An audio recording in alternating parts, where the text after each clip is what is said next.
Hi guys, sis. Good evening. So mo pa'y pag-abot na ko gikan sa trabaho. It's, what time is it? 6:47 kay layo pod biya nga mo ano. Oh, look at that. Oh, naglimpyo ako ang daddy. Naglimpyo siya sa kwarto.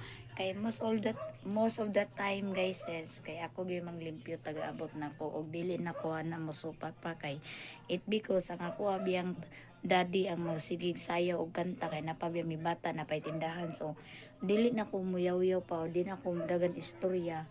Inigabot na ko kay ako na dayong buhaton nga manglimpyo dayon ko sa kwarto. Una ko magilis kay una ko moadto sa akong anak kay mo naman yun na siya kay di naman po na to na mapugos nga manglimpyo pa siya no kay nabi bata lisod pud biyaan ni ang bata kay manglimpyo siya niya lisod man pud nga manglimpyo siya nga naa ang bata kay abog man pud. So karon happy kay ko it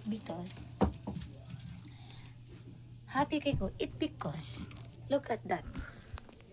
Tandan! Igo na lang may mga tog dira. Limpyo na. So, happy kayo ang mami.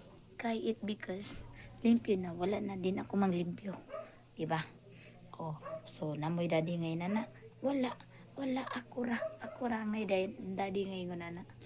Bitaw. Char lang. So, kasagaran gyud ako gyud manglimpyo. Oh, okay ra po ko ang ako manglimpyo. Inigabot sa mga higdaanan kay usay manggod pundo kita mga babay di po ta makontento sa limpyo sa laki. So ato po gihapon kong balikon pero karon murag na satisfied ra ko. Look at that. Na satisfied ra ko. So thank you daddy. I love you so much.